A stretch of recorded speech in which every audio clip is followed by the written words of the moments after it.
বয়স এখন কত? 20, 22, 25? এটাই সেরা সময়। এখন যদি শুরু করেন, আপনার রিটায়ারমেন্টের সময় আপনি রাজার মতো থাকবেন, কারো কাছে হাত পাততে হবে না। বাংলাদেশে কাদের কাছে টাকা রাখবেন?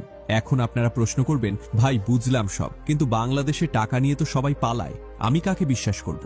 ভয় পাবেন না, আমি কোনো সমবায় সমিতি বা এমএলএম কোম্পানির কথা বলছি না। আমি যাদের নাম বলবো তারা Bangladesh securities and exchange commission BSEC দ্বারা কড়াভাবে নিয়ন্ত্রিত।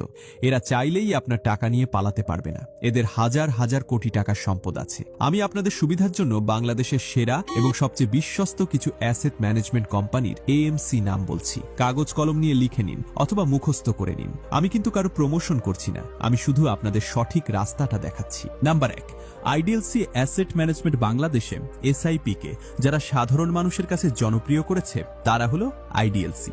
এদের ট্র্যাক রেকর্ড দুর্দান্ত, এদের ম্যানেজমেন্ট খুবই প্রফেশনাল, এদের বিশ্বাস করা যায়। Number 2, Shanta asset management. Share মার্কেটে শান্তা নামটা একটা ব্র্যান্ড। এদের ফান্ড ম্যানেজমেন্ট এবং রিসার্চ টিম বাংলাদেশের অন্যতম সেরা। যারা একটু স্মার্ট ইনভেস্টমেন্ট চান তাদের জন্য শান্তা সেরা অপশন হতে পারে।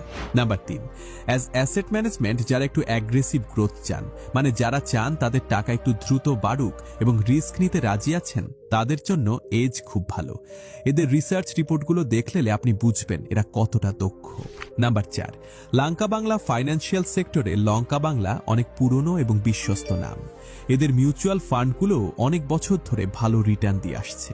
এরা কেউ আজকের গজানো কোম্পানি না, এরা বছরের পর বছর ধরে হাজার হাজার কোটি টাকা ম্যানেজ করছে। আপনি শুধু গুগলে গিয়ে এদের নাম লিখবেন, আইডিএলসি অ্যাসেট ম্যানেজমেন্ট বা শান্তা এএমসি নাম জানলেন। কিন্তু আসল সমস্যাটা কি জানেন? আসল সমস্যা আপনার মনে। আপনারা অনেকেই এখন ভাবছেন, আচ্ছা আগামী মাস থেকে শুরু করব, সামনে ঈদে বোনাস পেলে শুরু করব। বিশ্বাস করুন, সেই আগামী মাস আর কোনোদিন আসবে না। গরিব মানুষ ভাবে আগে খরচ করি, যা বাঁচবে তা জমাবো। আমার কথা শুনেই হুট করে টাকা ঢালবেন না। যেহেতু এটা আপনার কষ্টের টাকা, তাই অ্যাকাউন্ট খোলার আগে তাদের কাস্টমার কেয়ারে একবার ফোন দিন বা সরাসরি তাদের সাথে কথা বলুন, নিয়ম কানুন জানুন।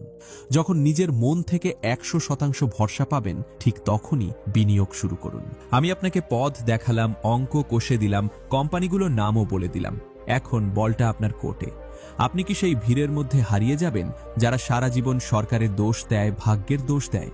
নাকি আপনি সেই 1% মানুষের দলে নাম লেখাবেন যারা নিজের ভাগ্য নিজে করে নেয়? আপনার হাতে থাকা ওই স্মার্টফোনটা শুধু রিলস দেখার জন্য নয়, ওটাকে মানি মেকিং মেশিনে পরিণত করুন। আজই, এখনই প্লে স্টোরে যান, অ্যাপ নামান এবং আপনার প্রথম এসআইপিটা চালু করুন। হোক সেটা মাত্র 500 টাকার, কিন্তু শুরুটা করুন।